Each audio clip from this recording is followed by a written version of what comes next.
सांताक्रूजमध्ये मुंबई विमानतळ परिसरात वातावरण तापलंय। जीविके सर्वेक्षणाला स्थानिक झोपडपट्टीवासियांनी विरोध केलाय। विरोध करण्यासाठी झोपडपट्टीवासीय रस्त्यावरही उतरले। सर्वेक्षण करू न देण्याचा निर्धार या झोपडपट्टीवासियांनी केलाय। या आंदोलनाच्या पार्श्वभूमीवर परिसरात मोठा पोलीस बंदोबस्त तैनात करण्यात आला असून आंबेडकर नगरला छावणीचं स्वरूप प्राप्त झालंय। या आंदोलनाआधी सोमवारी रात्री झोपडपट्टी कृती समितीच्या नेत्यांना पोलिसांनी ताब्यात घेतलं। त्याच जागेत पुनर्वसनाची लेखी आश्वासन हवं, प्रकल्पात पारदर्शीपणा हवा या प्रमुख मागण्या आंदोलकांनी केल्या। याचा आढावा घेतलाय आमचे प्रतिनिधी दिनेश दुखंडे यांनी। गेल्या अनेक वर्षांपासून मुंबई विमानतळ परिसरात राहणाऱ्या झोपडपट्टीवासियांनी असा अभूतपूर्व पोलीस बंदोबस्त यापूर्वी कधीही पाहिला नसेल। मात्र गेल्या काही दिवसांपासून ही परिस्थिती या झोपडपट्टीवासियांवर वारंवार ओढावती आहे। यामागचं नेमकं कारण आहे या झोपडपट्टीचा पुनर्विकास।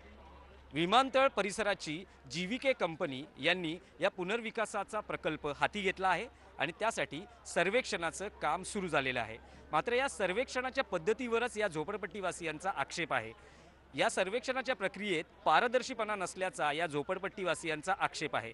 नेमकं या झोपडपट्टीवासियांचं काय म्हणणं आहे ते आपण जाणून घेणार आहोत। आम्ही सर्वेक्षणाचे अपोजिट नाही आहे। जे सेंट्रल गव्हर्नमेंट आणि स्टेट गव्हर्नमेंटने ज्याप्रमाणे स्टेटमेंट दिलेलं आहे आम्ही त्याच्यात अनुसार आम्ही बोलत आहोत। इथे होणारा सर्वे हा अनलिगलच आहे बिकॉज की त्या लोकांनी आम्हाला जागा डेव्हलपमेंट जागा कुठे करणार आहे याबद्दल कुठली कल्पना दिलेली नाही आहे आणि हा मुजोरीपणा चाललेला आहे। पोलिसांचा यामध्ये कुठल्याही प्रकारचा रोल नाही, पण जीविके कंपनी ही अतितायपणा करते।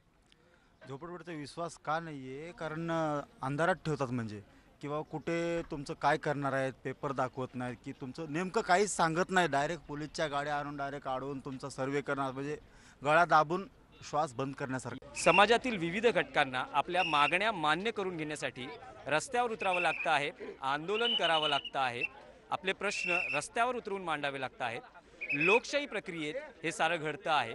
आपल्या मागण्या मान्य करून घेण्यासाठी संघर्ष करावा लागतो आहे, हे दुर्दैवी आहे। व्हिडिओ जर्नलिस्ट प्रकाश चव्हाणसह दिनेश दुखंडे, झी मीडिया, मुंबई। झी 24 तास रहा एक पाऊल पुढे।